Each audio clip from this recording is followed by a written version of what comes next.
Waterways, I am the coordinator for the relocation team, decontamination, as well as waterway security. So with that, I ensure the security of the waterways.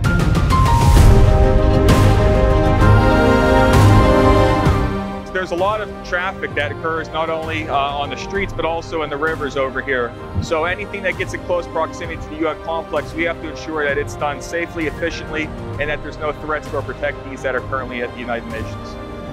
So our partnership with the United States Coast Guard with our maritime security platform involves personnel, boats and ships, day and night 24/7 throughout the NSSC week. We will have special agents with the Secret Service that will be protecting these boats. In the event that there's a mass relocation, we will have the proper coordination.